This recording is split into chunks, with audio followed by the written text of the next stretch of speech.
Felix Auger-Aliassime just said something about Alex Eala that nobody was supposed to catch. He is ranked 4 in the entire world. She was 147 just 2 years ago, a number buried somewhere nobody scrolls to. And in a few days, they are walking out together at the US Open like they have done this 100 times before. So here is the question hanging over every tennis forum right now. Why him? Why her? Out of every player in that draw, why did these two end up on the same side of the net? You already have an answer in your head. Their agencies talked? Somebody signed a paper. It is business, nothing more. Except that is not what Felix said. When Tennis Channel asked him how this pairing came together, he did not just shrug it off with a line about contracts. He kept talking, and what he said next changes the entire story once you actually sit with it. Here is what makes it strange. Alex Eala has spent this whole season doing things a 21-year-old is not supposed to do. She beat an Olympic gold medalist. She beat a woman with 4 Grand Slam trophies. She walked into Washington, D.C., ran through the top 3 seeds one after another, and lifted her first WTA trophy doing it.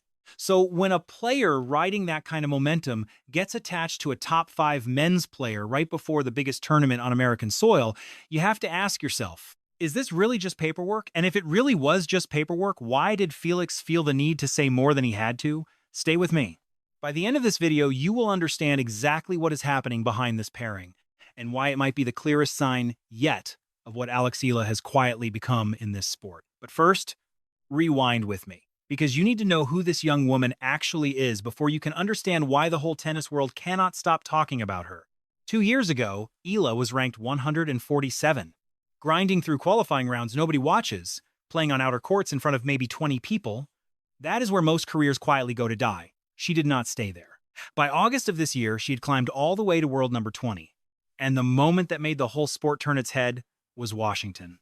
At the Mubadala DC Open, Eala did something no Filipino tennis player had ever done. She won a WTA Tour title, and she did not back into it.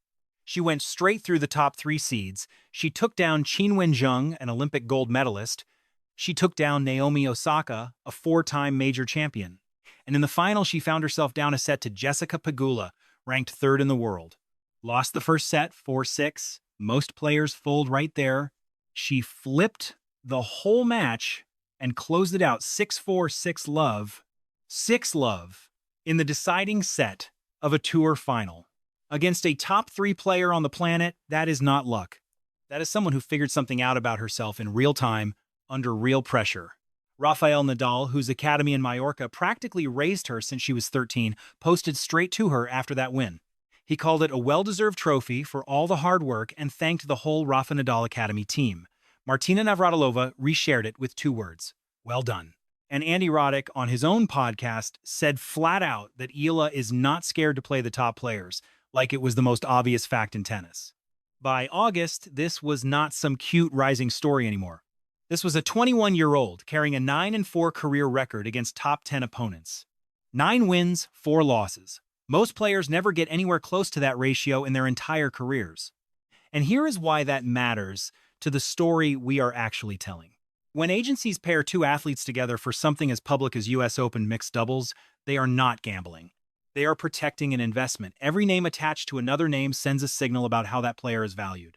So when Felix Auger-Aliassime, one of the top 4 men alive, gets connected to Alex Eala right before the last Grand Slam of the year, that is not a random accident. That is a message. And the tennis world is only just starting to figure out what it actually says. Now let's go back to that interview, to the exact second Felix said something nobody in that room expected. Start with the easy explanation. Same agency. That is the first thing out of his mouth. His team and her team talked, and somehow it happened.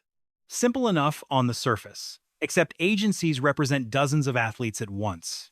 If this was really just a scheduling decision, Felix could have ended up with almost anyone else on that client list.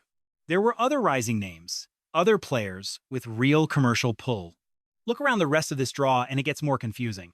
Novak Djokovic and Aryna Sabalenka, Taylor Fritz and Elena Rybakina, Casper Ruud and Iga Swiatek. Every pairing built the same way. 2 established legends standing next to each other. Alex Eala does not fit that mold. 2 years ago, she could not even walk into a Grand Slam main draw without going through qualifying first. And still, here she is. It gets harder to explain once you look at Felix himself. quarterfinals at Wimbledon this year, one of the biggest serves in the men's game. If an agency wanted pure visibility for him, there were players with bigger followings already sitting right there. Instead, they picked a 21-year-old who only became a household name a few weeks ago. And here is exactly where it stops feeling like coincidence. Felix did not stop at same agency. He kept going, and then, almost like it slipped out on its own, he added something most reporters barely reacted to. He said there is also a natural connection between the two of them. A natural connection. That is a strange thing to say about someone you have literally never played tennis with. This is their first match together ever. So what is he actually pointing at? A friendship off court. Something about how their games line up.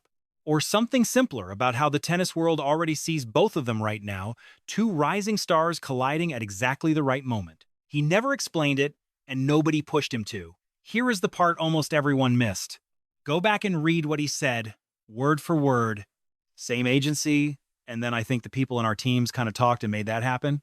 That is the line every headline grabbed. But then he added 5 more words right after it.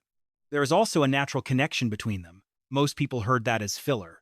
But stop treating those 2 sentences as separate thoughts and read them as one single answer. He did not say, the agency made it happen. Full stop. And by the way, there is a connection. He said the agency talked, and almost in the same breath, pointed out the connection was real too. Read it that way, and the meaning flips over completely. This was never business or chemistry. It was business because of chemistry. Agencies are not matchmakers. They are risk managers. Every pairing they put in front of the public reflects exactly how much they value that athlete, because a bad pairing embarrasses everyone attached to it. If Eala had been seen as a temporary story, no agency representing a top 4 men's player would have risked his name next to hers on the biggest stage American tennis has. They would have paired him with someone safer, someone already established. They did not do that. They paired him with her. Which means the agency was not gambling on a rising story. They were confirming something insiders around the tour have known for months already. Eala is no longer treated like a breakout player having one great year. She is treated like a fixture.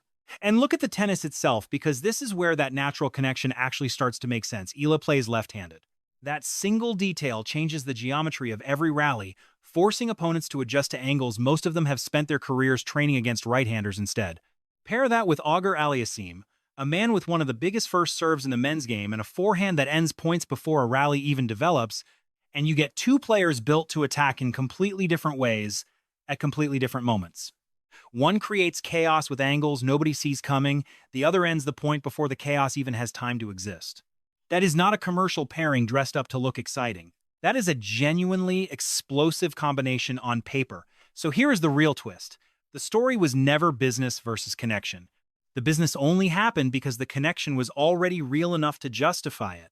Alex Eala earned this pairing the same way she earned everything else this season. Not through marketing, through results. Let's put that theory to the test. 9 wins, 4 losses against top 10 opponents. Against the very best players alive, Eala wins more often than she loses. Not one lucky upset remembered forever, a winning record at 21 years old. Now put that next to her first-round opponents. Elina, Svitolina, and Gael Monfils bring years of tour experience and a marriage built on real chemistry. On paper, an easy edge. But Eala and Auger-Aliassime bring collision instead of years. A left-handed return specialist standing next to a top 4 men's player with one of the biggest serves on tour. This is not a mismatch. This is 2 completely different tennis philosophies about to run straight into each other. Zoom out further. This season, Eala carried the heaviest schedule of any player on tour. 56 matches before the US Open even began. 38 wins, 18 losses. Instead of breaking under that weight, she used it to climb from outside the top 150 all the way into the top 20. And here is the piece. Almost nobody has connected. Agencies almost never pair 2 clients for a same agency mixed doubles run unless both athletes have already reached a certain level of standing. It is not something they do to build a player up from nothing. It is something they do once a player has already proven she belongs in that conversation. The pairing was never the beginning of Eala's rise. It is the confirmation of it.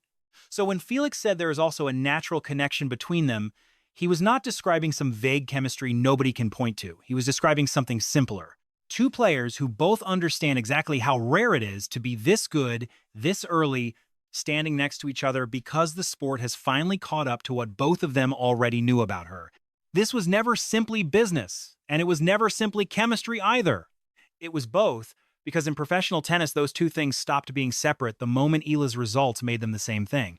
The agency did not invent this story. They confirmed one that was already being written on the court, match by match, all season long. Think about where this puts her heading into Flushing Meadows. A career-high ranking, a maiden title built on beating 3 seeded players in a row, a 9-4 record against the best players alive. And now, a spot standing next to a top 4 men's player in the most-watched mixed doubles draw in the entire sport.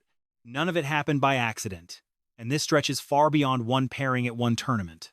If an agency representing one of the top 4 men in tennis is willing to attach his name to hers this publicly, that tells you something bigger about where the whole sport thinks this story is headed next. Not just for 1 week in New York. For the next several years of women's tennis, Felix Auger-Aliassime saw it before most of the tennis world did. Rafael Nadal saw it early enough to help build her career inside his own academy. Martina Navratilova saw it in 2 words she did not need to explain. Andy Roddick saw it clearly enough to say it out loud without a second of hesitation. So, if all of them already see it, the real question is not whether Alex Eala belongs in this conversation anymore. The question left standing is who steps forward next to say it out loud. If you want to be there the moment that happens, you are going to want to stick around for it. Because this is only the beginning of her story, not the end of it, and the next chapter might move even faster than this one just did.